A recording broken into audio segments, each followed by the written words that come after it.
maybe sometime during the Thanksgiving season would be a good time to pray an entire prayer where it was nothing but thanksgiving of gratitude, and just leave it there. Just say, God, right now I just want to focus on how grateful I am for you being my God, for you loving me, for so many things you've done in my life, even just in this last week, and just leave it there. This podcast is brought to you by Blackaby Ministries International. To find out more, visit blackaby.org. Well, welcome to the Richard Blackaby Leadership Podcast. My name is Sam, and I am your host. And joining me on this Thanksgiving episode is Dr. Richard Blackaby. It's always good to be with you, Sam. Well, I'm just so I'm very thankful for so grateful. Yes, we are grateful for each other and all that we mean to each other. And grateful for this podcast and grateful for our listeners, America, for turkey, for stuffing, cheesecake, and pumpkin pie. Amen. So, if you didn't know, this week is Thanksgiving here in America, and we thought we would commemorate such festivities with a special episode on that great topic of giving thanks. Yeah, and of course this comes around every year, and we know that at least on this day, this week, we need to be thankful.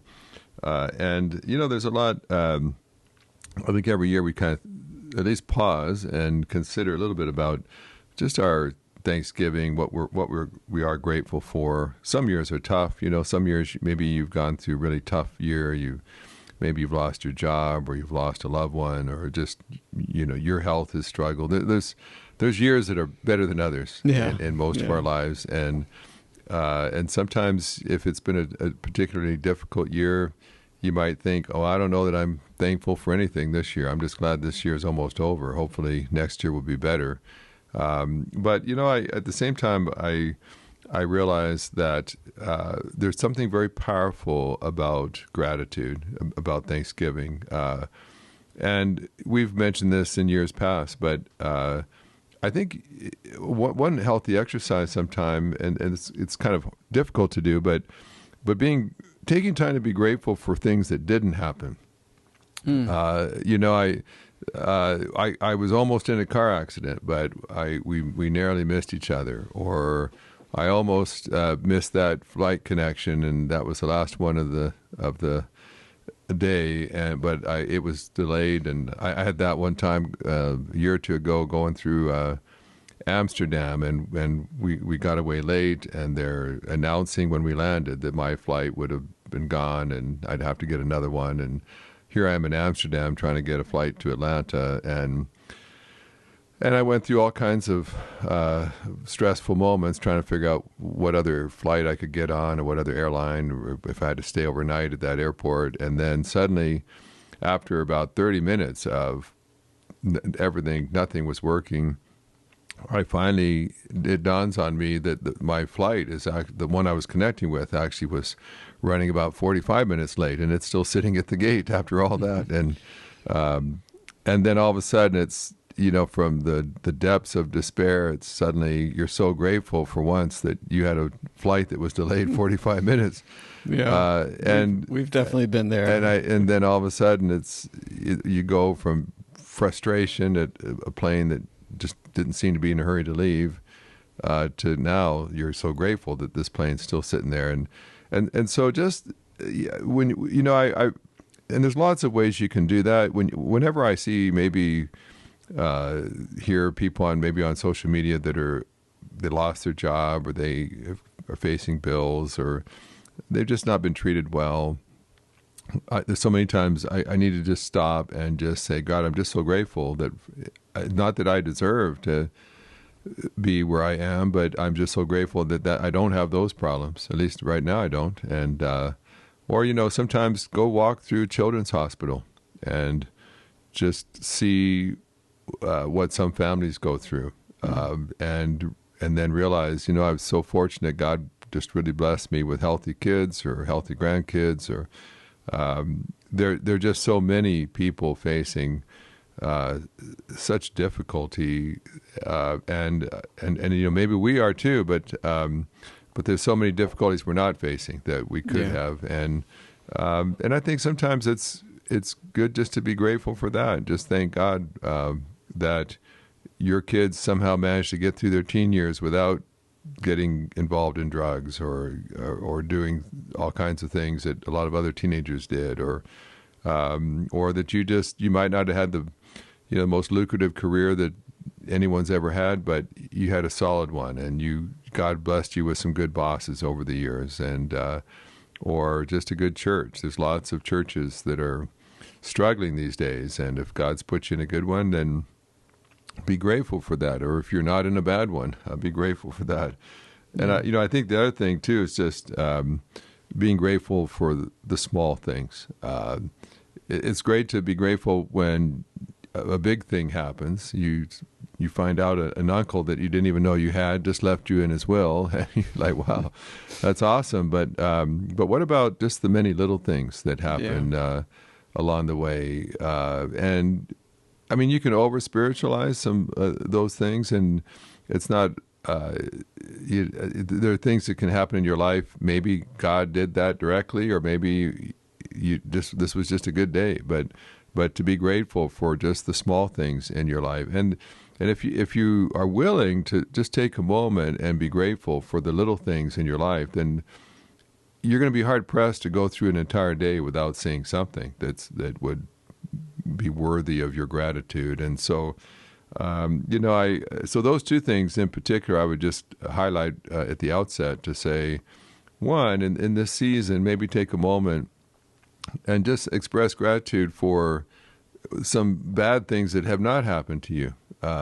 We always want to be grateful for the big things that have happened, but I tell you what, all you need to do is have a series of bad things strike in the same week for your life to be torn asunder in many ways. And so each week that you go by and you're unscathed in terms of bad things happening, that's worth being grateful for. And then just make it a habit of looking for at least one thing each day, even if it's just a small thing. Maybe you just found a parking place right next to the front door when you had to haul a bunch of stuff out afterward, or you just got a discount that you didn't even know that you qualified for, or just maybe it could be just any kind of thing, but just stop for a moment and just recognize, okay, not everything in my life is going poorly. Today this worked out well. This was good, and just stop and be grateful. And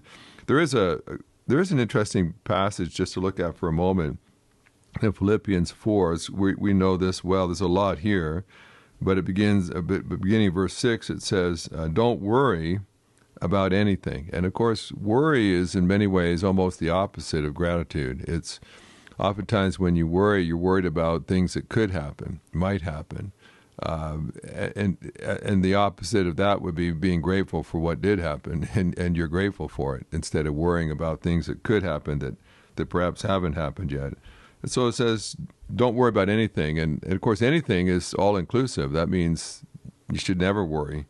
And it says, but in everything, through prayer and petition, with thanksgiving, present your request to God. And that is interesting to me. It says, rather than worrying about things, pray about them. And pray in particular with prayer, and then petition. And of course, I think those are probably just two very similar words. Petition in particular, you're asking for something. Yeah. Prayer, you might be confessing. Prayer is probably a bit broader of a word, but including more things, confession and so on. But petition is a little more focused on you're asking something of God. But it says when you're praying, make sure that you couple your prayers with thanksgiving. Let thanksgiving kind of be added to all your conversations with God. And when you think about it, the very fact that you can bow your head at any moment in your day and begin a conversation with Almighty God, that alone ought to be worthy of your gratitude. To say, I'm a frail sinner, saved by grace. I've been adopted, made a child of the King, and now I have access into the King's throne room whenever I need to come there. That alone ought to just overwhelm me with gratitude. That for people that don't believe in God, that don't walk with God, when a problem comes, they may find themselves in a place where they have nowhere to turn. There's no one who can help them, no one that wants to help them. But with us, we always have access at any time into the presence of the one person that always can help. And there's no problem we can face that God is not able to make a difference. And so just that alone ought to just give us all kinds of gratitude. And it says for Thanksgiving, it says in everything. And of course, you can immediately think about, well, how can I be grateful? It doesn't say for everything, but in everything through prayer and petition with thanksgiving, present your request to God. It's saying, can you have thanksgiving even in the midst of difficult circumstances? And I was reflecting a little bit just on my sister. She, of course, passed away early this May. And she spent 9 weeks in the hospital in an intensive care unit, very, very ill, and lingered on for 9 weeks in intensive care. And I'll tell you, you could travel. I had to go up to North Atlanta every time I stopped in to see her, and it was kind of could be challenging. There were a lot of road closures and lane delays, and just oftentimes getting through downtown Atlanta and getting to where she was, and lots of just complications, lots of disappointments. And it would be very easy just to look at the tragedy of her losing her life at such a young age and just see it all as negative. Everything is bad. And certainly her loss, her death for us and her family was tragic. But even then, in a very difficult, dismal kind of place, there were just so many little things that God did to just let us know that he was still involved. He still loved my sister. Whether it was just placing the chief nurse on her floor as someone that really cared about my sister and knew her. And my sister had been very kind to this young lady, and now she's the head nurse on the whole floor where she is, and she's pulling strings to make sure she gets the best care. And it just so happens that she gets a great doctor, or just some of the nurses were just unusually kind and went the extra mile. And of course, overall, it's sad that she's even in the hospital, but is it possible that even in a difficult place, you can still notice little things that God does, little acts of love, kindness, people stopping by, just special prayer times, opportunities to share faith in God with people, even while you're there to see your dying sister. Just so many things, just where you're reminded again of some of the wonderful friends God's put in your life, remembering just the great memories of what someone's been able to do, even on their deathbed, and you're celebrating a life well lived. And so that whole idea of just thanksgiving in all your conversations with God, all your requests, even if you're asking God for a significant answer to prayer, you can still kind of season that with lots of gratitude for the answered prayers in the past and what he's done.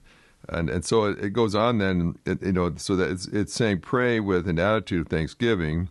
And then verse 7 says, and the peace of God, which surpasses all understanding, will guard your hearts and minds in Christ Jesus. It's almost it just one verse flows into the next. Because you're talking to God with a heart of gratitude, then don't be surprised when the peace of God surrounds your heart. And it's a peace that surpasses all understanding. You can't hardly even explain it, except that you just know that God has graciously chosen to just surround your heart and mind and give you peace. And so I've just found that if you focus just on what's negative, if you just focus on what you're worried about, it's very hard. Worry is not very conducive to peace. And so if you're worried all the time about the worst case scenario, you're not likely to have peace.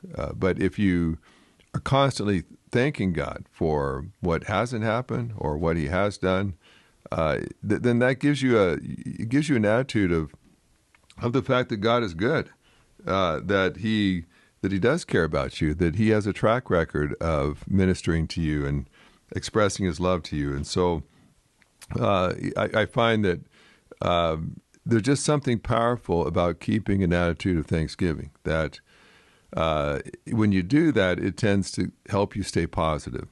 It helps you remember that it's not all bad, that even though right now you may be facing a difficult situation, you're every day you're reminded that even in the midst of this, there's a number of things God has done that has been just very kind. And then finally, just in verse 8, it says, "Finally, brothers and sisters," and of course this is famous verse where it says, "Whatever is true, whatever is honorable, whatever is just, whatever is pure, whatever is lovely, whatever is commendable, if there's any moral excellence and if there's anything praiseworthy, dwell on these things."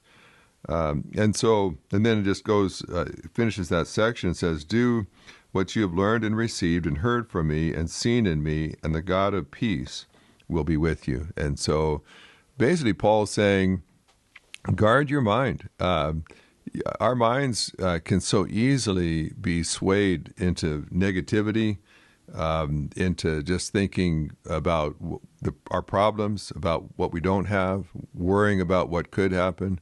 And if you just let those kind of negative thoughts, I think in our society, it's pretty common knowledge that, especially in social media, that negative news is much more popular than positive news. If you see two headlines and one talks about a breaking scandal and the other is talking about some act of kindness that a stranger did to someone, the odds are much greater that you're going to click over on the scandal, on the salacious details are unfolding, and that's nice to know someone did something nice, but we're drawn to the negative, and marketers know that, and so that's why they post lots of negative news, because they know you'll keep reading their stories, and so we're surrounded and with negative news that is being marketed and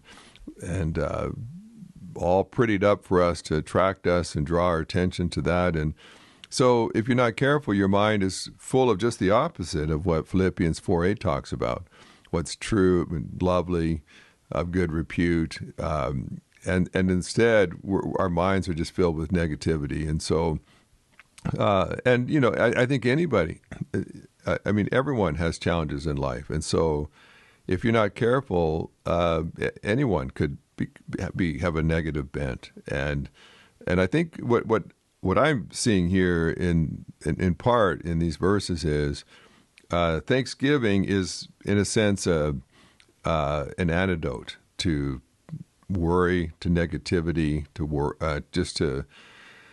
unhappiness.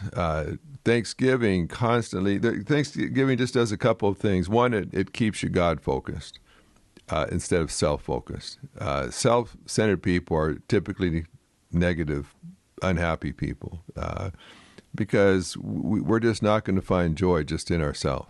Joy comes from God. And so if you just focus on yourself and what people didn't do for you, how they mistreated you, how God didn't give you what you wanted, it never takes very long before you lose your joy, before you become a person of worry. So Thanksgiving certainly makes you God-focused. It also just makes you positive because you're focusing on what you have instead of what you don't have. And if every day you're reminding yourself once again of the goodness of God, of what He has done for you today, what He's done in the past, well, you're just going to tend to be more positive. And then a third, it's just easier when you rejoice over what God has done instead of complaining about what He hasn't. Complainers just they create just a toxic atmosphere. If you've ever been around a complainer, that just every time you're around them, they just are complaining about how bad things are and how bad people are. It just takes the life out of you. But at the same time, if you go around someone who's just so grateful, they're just so pleased with what God has done, what someone else has done, that's very attractive. You like being around people like that are just genuinely grateful. for the goodness of God and just the goodness of their life and how it's unfolding. And so I think Paul here in Philippians kind of gives you a bit of a inside track on how to do that, because again, we all have negative things. If we want to focus on those, we could all become negative people. But at the same time, if you start to think about what bad things have not happened to you, even though they very likely could have, or just start looking at even the small things that God has done in your life, it doesn't take long before you begin to realize, you know what, there is lots to be grateful for. And I'll just tell you, it's when you cultivate that in your life, in your prayers, you become a person that is going to be characterized by being positive, by being joyful, and being the kind of person that others want to be around. And so even in this season, I think certainly you owe it. We've had even a whole national holiday allowing us time to just reflect and consider what we could be grateful for. And so I encourage you, get a piece of paper, pull your Bible out, just read some verses about the goodness of God, His faithfulness to you, His loving kindness, and then just make a list of things right now on the front burner of your life that you certainly are grateful for, and then just take a moment to thank Him, and perhaps find some times where you pray and in the entire prayer you didn't ask for anything. Then I think sometimes we always want to kind of get to the ask, but maybe sometime during the Thanksgiving season would be a good time to pray an entire prayer where it was nothing but thanksgiving of gratitude, and just leave it there. Just say, God, right now I just want to focus on how grateful I am for you being my God, for you loving me, for so many things you've done in my life, even just in this last week. And just leave it there. And I'll tell you what, as you leave that place of prayer, you'll find yourself much freer, much more positive and joyful, just because you took some time to just list some things God's done. And just remember, that wasn't just a lucky break on your part. God was good because that's who He is. He is a good God. And just as He was good to you this week, He'll be good to you next week too. And so just enter into the future with a sense of, I wonder what is going to happen this week that I'll be grateful for at the end of the week as well. And much better way to spend the only life that you have. So use your Thanksgiving break well, and don't get through this week still being negative, critical, cynical. Let God perhaps set you free from some of that as you just reflect again on the goodness of God. Well, good. Well, happy Thanksgiving to all of our American listeners, and until next time. Thanks for listening to the podcast. If this is something you enjoyed, it really makes a difference if you leave a review and a 5-star rating on Apple Podcasts or wherever you listen. Don't forget to subscribe and share with your friends. We always love hearing from our listeners, so email us at podcast@blackaby.org.